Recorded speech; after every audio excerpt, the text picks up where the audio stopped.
Hey guys, welcome back to LCW Productions. I'm here today with a brand new video. And in today's video, we're going to be ranking the top 5 LEGO Star Wars Master Builder series sets. So without further ado, let's get right into it.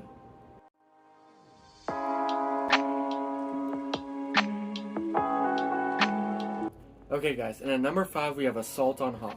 Now, I don't think a single person in the LEGO community is a big fan of this set.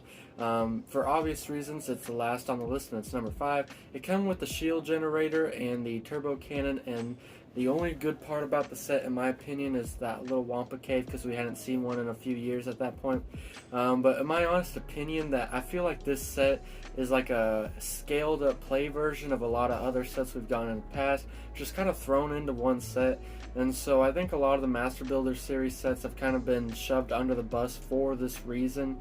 But I do think that this set, it's alright if you're a little kid wanting to play with LEGO Star Wars, but it's extremely overpriced for their target audience. And for those reasons, I think it's easily number 5 on this list. Okay guys, and at number 4, we have the Death Star. Now this, I'm just going to go ahead and put the two Death Stars together since they are literally almost identical copies aside from the minifigures. So my favorite part about this set has always been the trash compactor. I feel like that is a very iconic scene that was captured perfectly in this set. Another thing is the prison blocks. I think the prison blocks are also really well built. And the Darth Vader's tie. I just think all these components really bring together this set. The Death Star is a great, it's not really a great display piece, but it's a great play set. If you're a little kid and you look at this in the little Lego magazine, if you're anything like me, you freaked out, and you just wanted this thing.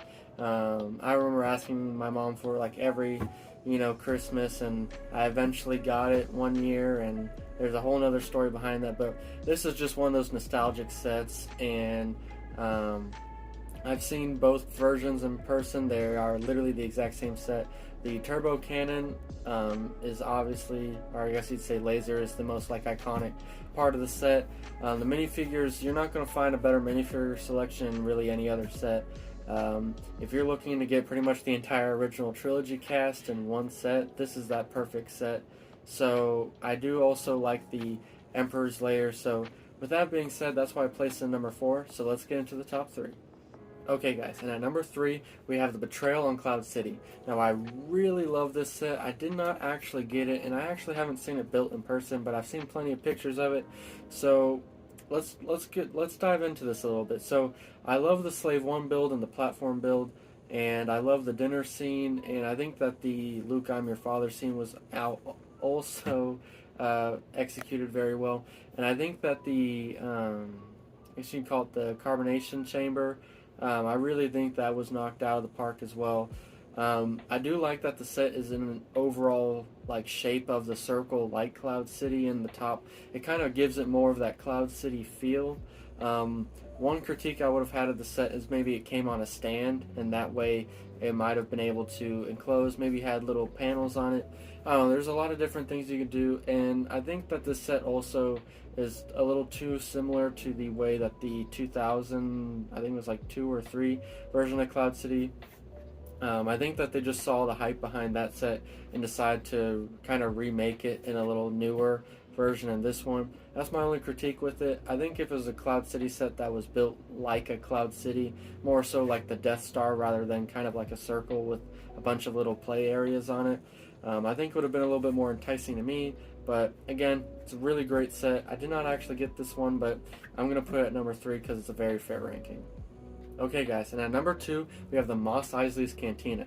Now this set is great. You get the speeder, you get the actual cantina, and you get a little hut on the side. So the minifigure selection in this set is bar none fantastic. It's really amazing. The set, as the recording of this video, is still available. The price just increased on it. But when you look inside of the cantina, it feels like a very expensive version of the 2014 version, which I do actually own. So I do not plan on getting this set now, especially since the price has increased on it. I think that it's a very iconic set. It's a very nostalgic set, but displayability wise, it feels a little bit too much for a cantina. I think if I was going to display a cantina, the 2014 version is just fine for me. It captures all the moments that I really enjoyed watching the movie. So although this just feels like a really expensive version of that. It's now like $400 USD, and I just don't really see its worth. But that's a lot of negative stuff. Let's get into the positive stuff. This is at number 2 for a reason, and that reason is the fact that this set is amazing. The set is amazing because of the minifigure selection, the actual build itself. I'm not going to say displayability, but if you want to say displayability, you can display it in good ways. I just feel like the minifigure selection really carries this set, and the overall nostalgia and impact in the community I feel like it's had is also affecting its ranking. But let's just, you look at it, you see the bar in the middle. I think the bar build is extremely well made, and I love that you get a lot of the booths so you can recreate a lot of scenes. Also, the Bith musicians.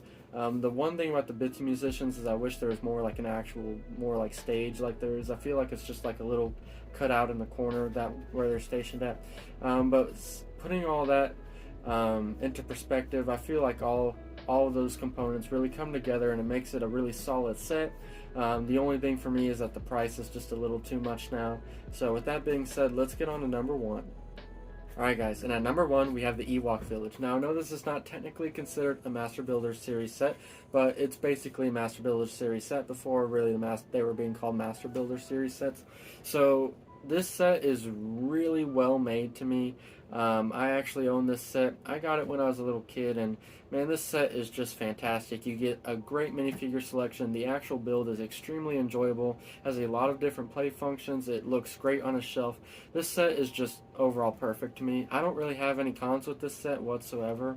Like every time I think about it, all I can think about is how perfect it is, and I recommend it to absolutely everybody who is a diehard Lego Star Wars fan or Star Wars fan in general. This set was $250 when it came out, and now it's worth about $600, so the price has definitely gone up, and for a great reason. This set is just absolutely fantastic, as I've already previously stated, and the minifigures that you get, the huts that you get, the details in the set, the Easter eggs in the set, the overall building experience. You get 3 instruction manuals, and every bit was just enjoyable. I don't remember having a single dull moment of building while building this set. It's just overall fantastic, and I can't recommend a set any more than the Ewok Village. So seriously, if you have the chance to get it, I highly recommend it. With that being said, that was my top 5 ranking for the Lego Star Wars Master Builder series sets as of summer 2022. If you guys enjoyed the video, please like, comment, and subscribe. Share the video with your friends if you enjoyed it.